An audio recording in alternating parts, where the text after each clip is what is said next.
আসসালামু আলাইকুম রহমতুল্লাহ বারাকাত। Good evening, Eid মোবারক। আমি ইতিহাস মোনাল বলছি।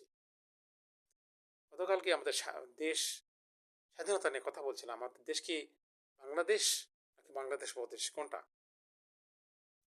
1971 সালে যে যুদ্ধটা হয় সেটা ডেফিনেটলি একটু বেটার লাইফের জন্য, অর্থনীতি মুক্তির জন্য। আরও ভিতরে যে উদ্দেশ্য ছিল যে স্বাধীনতা, ন্যায় বিচার, সামাজিক নিরাপত্তা, এসব আর কি। কিন্তু দুর্ভাগ্য আমাদের কোনোটাই অর্জিত হয়নি। অর্থনীতি নিয়ে একটা কথা বলি, যে পাশে আমাদের দেশ থাইল্যান্ড ছিল। তাদের বাত ছিল 21 টাকা, 21 বাত আর ডলারে। আর আমাদের ছিল 4 টাকা 76। দেখুন থাইল্যান্ড এখন এই 55 বছরে তাদের 1.5 গুণ বাড়ছে মাত্র। 21 দুগুণ 42 হয়নি, কিন্তু কম পেয়ে 33-35-এর ভিতর আছে। এত কম, তাহলে প্রগ্রেসিভ তারা। অথচ 60-ষাটের দশকেও থাইল্যান্ড আমাদের আশেপাশে ছিল না। আরেকটা দেশ ছিল নর্মাল, ফিলিপিন্স।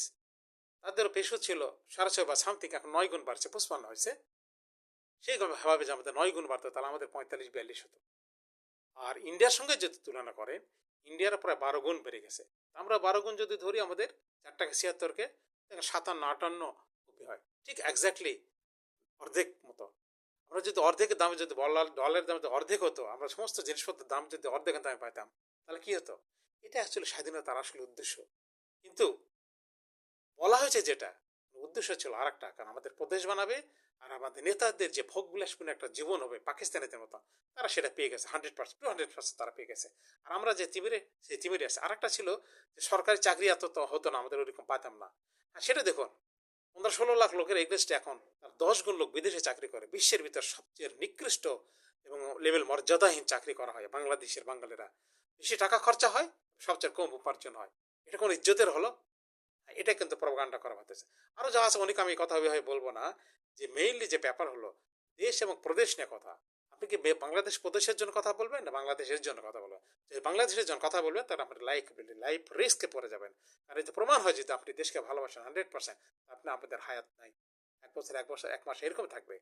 সে সাগরুনির কথা বলেন, আবরার ফাহাদের কথা বলেন, এবং শেষে যে হাদি আশরাফি, এখনো জানি না যে এখন আমাদের তারেক রহমান সাহেব আছে, উনি যাতে ওরকম প্রমাণ হয়, কিন্তু প্রমাণ দিতে ভয় পাচ্ছে।